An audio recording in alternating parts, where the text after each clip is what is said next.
Second last part start करने से पहले मैं आपसे ये ज़रूर कहूँगी कि एक टिश्यू बॉक्स अपने पास ज़रूर रखें, क्योंकि ये पार्ट बहुत ज़्यादा इमोशनल है। सेकंड लास्ट पार्ट स्टार्ट होता है 1786 से। सॉन्ग ड्यूक को महल के बाहर खड़े होते हुए दिखाया जाता है, क्योंकि सॉन्ग ड्यूक और किंग जोंग का बड़ा बेटा प्रिंस मून ह्यो जिंदगी और मौत से लड़ रहा होता है। किंग जोंग अपने बेटे के साथ होता है, लेकिन सॉन्ग ड्यूक वहीं बाहर खड़ी अपने बेटे के इंतज़ार में होती है, क्योंकि वो प्रेग्नेंट है, जिस वजह से वो अपने बेटे के करीब नहीं जा सकती। किंग जोंग अपने बेटे को उठने के लिए कहता है। वो उससे कहता है कि तुम्हारा डैड तुम्हारे पास है, प्लीज़ अपनी आंखें खोलो। डॉक्टर अपनी पूरी कोशिश करते हैं उसे ठीक करने की, पर उनकी सारी कोशिशें नाकाम हो जाती हैं और मून ह्यो की तबीयत पर कोई फ़र्क नहीं पड़ता। अपने बेटे को इस हालत में देखकर किंग जोंग रोने लगता है। सॉन्ग ड्यूक लेडी क्वान से कहती है कि किंग जोंग से कहो कि क्या मैं एक सेकंड के लिए अपने बेटे से मिल सकती हूँ। लेडी क्वान कहती है कि क्राउन प्रिंस को मीसल्स था, मतलब के खसरा, और सॉन्ग ड्यूक को कभी मीसल्स नहीं हुआ, तो उसे अपने और अपने होने वाले बच्चे के बारे में सोचना चाहिए, क्योंकि उस वक्त इस वायरस का कोई भी इलाज नहीं था। अगर सॉन्ग ड्यूक अपने बेटे के करीब जाती तो वो भी इस वायरस का शिकार हो सकती थी। लेडी सुई सॉन्ग ड्यूक को अपने महल वापस जाने का कहती है। वो उसे कहती है कि जैसे ही क्राउन प्रिंस की तबीयत बेहतर होगी वो उसे बता देगी। सॉन्ग ड्यूक उनकी बात मानकर वहाँ से चली जाती है। अब दिल दहलाने वाला सीन दिखाया जाता है। किंग जोंग जब अपने बेटे का हाथ उठाकर छोड़ता है तो बस यहीं उसे पता चल जाता है कि उसका बेटा अब इस दुनिया में नहीं रहा। अपने नन्हे फूल जैसे बेटे की मौत पर वो रोने लगता है। क्वीन जंगसून और बिन हो भी क्राउन प्रिंस की मौत पर रोने लगते हैं। जिस तरह ये रो रहे हैं वैसे ही इस सीन को देखकर मेरी आंखों में भी आंसू आ गए थे, क्योंकि ये सिर्फ एक ड्रामा नहीं बल्कि रियल स्टोरी है। सॉन्ग ड्यूक अपने महल वापस आती है। किम योन और क्यांग ही सॉन्ग ड्यूक को प्रे करने का कहती हैं, क्योंकि मून ह्यो को जो वायरस था उस टाइम उसका कोई मेडिसिन नहीं था जिससे वो बच पाता। अगर इस वायरस को उस वक्त का कोरोना कहा जाए तो मेरे ख्याल से ठीक होगा, क्योंकि इसी वायरस की वजह से उस वक्त बहुत से लोग मरे थे।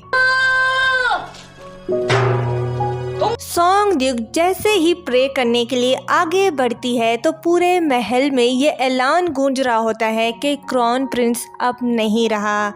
ये सुनकर सॉन्ग ड्यूक पूरी तरह से टूट जाती है और उसके पैरों तले ज़मीन खिसक जाती है। वो यकीन नहीं कर पाती कि उसका बेटा अब मर चुका है। बार बार क्राउन प्रिंस की मौत का सुनकर सॉन्ग ड्यूक रोने लगती है। नेक्स्ट सीन में किंग जोंग सबसे कह रहा होता है कि एक बाप की हैसियत से मेरा बेटा पहले मरा है, कोई भी शब्द मेरे दुख को बयान नहीं कर सकता। लेकिन क्राउन प्रिंस मेरा इकलौता बच्चा नहीं था। जुसान के सारे लोग मेरे बच्चे हैं। मैं तुम्हें हुक्म देता हूँ कि गम में अपना वक्त ज़ाया ना करो और ज़्यादा से ज़्यादा लोगों को बचाओ। अपने बेटे की मौत से सॉन्ग ड्यूक पूरी तरह से टूट जाती है। ना कुछ खाती है और ना ही कुछ पीती है।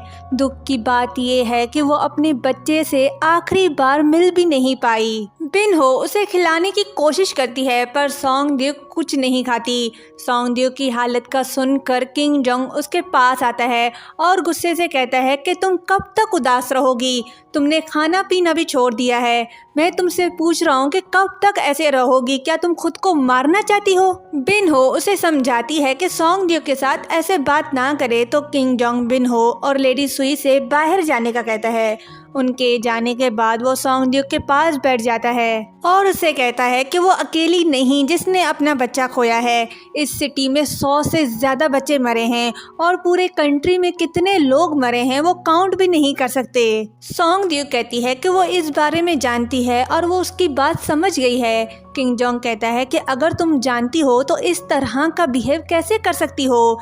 तुम क्राउन प्रिंस की माँ हो और होने वाले बच्चे की वजह से सीनियर फर्स्ट रैंक की कंसर्ट हो। इस बात से कोई फ़र्क नहीं पड़ता कि तुम कितनी उदास हो। तुम्हें लोगों के सामने मजबूत दिखना चाहिए और ऐसा करना तुम्हारी ड्यूटी है। ये सुनकर सोंगड्यूक उठती है और कहती है कि उसने ऐसा कभी नहीं चाहा।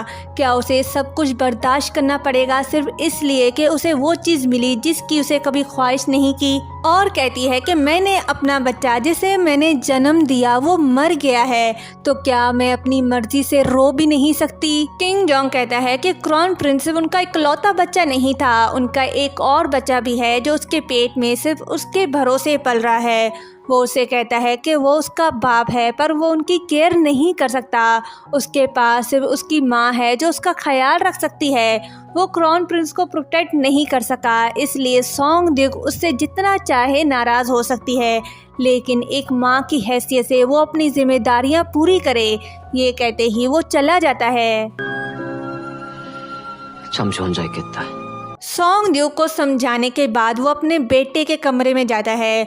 वहाँ वो अपने बच्चे और सोंगड्यूक के साथ गुजरे लम्हों को याद करता है और उससे वादा करता है कि वो सोंगड्यूक और अपने बच्चे की हिफाजत करेगा और खुश होता है कि अब वो फैमिली बन गए हैं। पर ये खुशी बस कुछ साल की ही थी। उन लम्हों को याद करके किंग जोंग अपनी फीलिंग्स पर कंट्रोल नहीं कर पाता और बस नीचे गिर के रोने लगता है।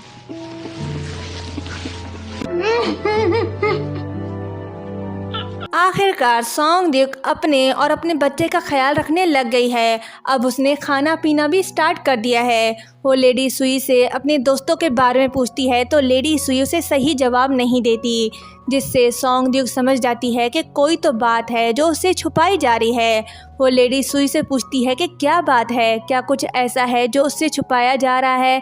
लेडी सुई उसे कहती है कि वो कुछ नहीं जानती, तो सोंगड्यूक अपने दोस्तों को बुलाने का ऑर्डर देती है। सोंगड्यूक के बुलाने पर सिर्फ क्यांग ही और किम योन आती हैं, पर यंग ही वहाँ नहीं होती। सोंगड्यूक उसे यंग ही के बारे में पूछती है तो पहले वो झूठ बोलते हैं कि सब ठीक है, पर किम योन खुद को रोक नहीं पाती और रोने लग जाती है। क्यांग ही उससे कहती है कि वो सोंगड्यूक के सामने क्यों रो रही है। किम योन कहती है कि मुझे माफ़ कर दो, सोंगड्यूक को ये पता होना चाहिए। सोंगड्यूक उससे घबरा के पूछती है कि क्या हुआ, तो किम योन कहती है कि वो जल्द ही मरने वाली है। क्यांग ही उसे सारी बात बताती है कि वो सीक्रेटली प्रेग्नेंट थी और उसका मिसकैरेज हुआ। इंस्पेक्टर कोड लेडी को जब उसके बारे में पता चला तो उसे पकड़ लिया। अब वो जेल में है और किंग जोंग ने हमें ऑर्डर दिया था कि इस बारे में तुम्हें ना बताएं क्योंकि तुम प्रेग्नेंट हो, तो वो नहीं चाहता कि ये सुनकर तुम परेशान हो। सोंगड्यूक यंग ही के बारे में सुनकर उसके पास जाना चाहती है।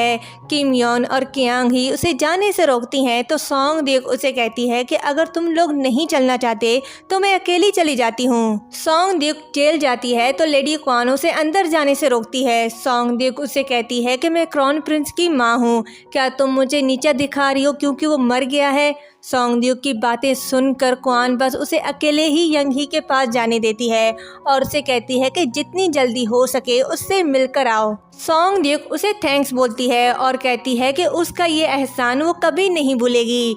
ये कहते ही क्वान उसे यंग ही के पास ले जाती है। सोंगड्यूक को वहाँ देखकर यंग ही उससे कहती है कि वो माँ बनने वाली है, उसे यहाँ नहीं आना चाहिए था। वो उसे जाने का कहती है। सोंगड्यूक उससे माफ़ी मांगती है। यंग ही पूछती है कि वो क्यों माफ़ी मांग रही है। सोंगड्यूक कहती है कि मैंने सिर्फ अपने बारे में सोचा, सिर्फ अपने बच्चे और अपना ख्याल रखा, तुम्हारे बारे में मैं भूल ही गई, मुझे माफ़ कर दो। फिर पूछती है कि तुम्हें ऐसा किसने बनाया, कौन है वो। यंग ही कहती है कि मैं कोई बच्ची नहीं हूँ जो कुछ नहीं जानती, किसी ने मुझे मजबूर नहीं किया, सब कुछ मेरी मर्जी से हुआ। सोंगड्यूक पूछती है क्यों। यंग ही उसे बताती है कि वो जिससे प्यार करती थी सिर्फ उसकी वुमेन बनना चाहती थी। सोंगड्यूक कहती है कि जबकि तुम्हें पता था कि ऐसा करने से तुम मर सकती हो। यंग ही उससे और बाकी सबसे माफ़ी मांगती है। उसे पता है कि उसके मरने के बाद सब दुखी होंगे। वो कहती है कि मैं बस अपनी मर्जी के मुताबिक जीना चाहती थी, मैंने ऐसी खुशी एक्सपीरियंस की जिसकी मैं सपने देखने की भी हिम्मत नहीं कर सकती थी। अगर इन सब की सज़ा मौत है तो मुझे कोई एतराज़ नहीं। सोंगड्यूक कहती है कि मैं तुम्हें इस तरह नहीं खो सकती। यंग ही उसे जाने का कहती है। अपना हाथ सोंगड्यूक से छुड़ाकर दूर जाके बैठ जाती है। सोंगड्यूक यंग ही को इस हाल में देखकर बहुत रोती है। ये बात तो आप पहले से ही जानते हैं कि सोंगड्यूक के लिए उसकी दोस्तें उससे ज़्यादा इम्पोर्टेंट है। उसकी दोस्तें, उसकी फैमिली, उसका सब कुछ है। यहाँ तक कि किंग जोंग से भी ज़्यादा इम्पोर्टेंट है। किंग जोंग अपनी जगह बिल्कुल सही था। उसे पता था कि सोंगड्यूक ये सुनकर बहुत हर्ट होगी, जिससे उसकी तबीयत खराब हो सकती है। और वैसा ही हुआ। जब वो यंग ही से मिलकर वापस जा रही होती है तो बेहोश हो जाती है। फिर उसे अपने महल ले जाते हैं, जहां वो किंग जोंग के घुटनों पर लेटी होती है। जब उसे होश आता है तो वो सबसे पहले अपने बेबी के बारे में पूछती है कि वो ठीक है। किंग जोंग कहता है वो ठीक है, डॉक्टर ने कहा है कि बेबी ठीक हो जाएगा अगर तुम ठीक से रेस्ट करोगी। सोंगड्यूक कहती है कि क्या तुमने मेरी दोस्त की मौत को मुझसे छुपाने की कोशिश की? तुम इसे हमेशा के लिए नहीं छुपा सकते थे। किंग जोंग कहता है कि उसे जो ठीक लगा उसने वही किया। उसे पता था कि सोंगड्यूक अपने दोस्तों की कितनी फिक्र करती है। वो उसे कहता है कि उसकी दोस्त ने गलत किया है और ये बात महल में हर कोई जानता है। कानून सब पर इक्वल लागू होता है, जबकि वो उसकी दोस्त है तो उसे माफ़ नहीं कर सकता। बादशाह की हैसियत से सही फैसला करना उसका काम है। सोंगड्यूक कहती है कि मुझे पता है कि तुम ऐसा कुछ नहीं करोगे, इसलिए मैंने उसकी जान बख्शने के लिए नहीं कहा। मैंने तुमसे भीख नहीं मांगी, मैं बस अकेला रहना चाहती हूँ। सोंगड्यूक के कहने पर किंग जोंग उसे अकेला छोड़ देता है। किंग जोंग के जाने के बाद वो यंग ही को याद करके रोने लगती है और यहीं पर ये पार्ट एंड होता है।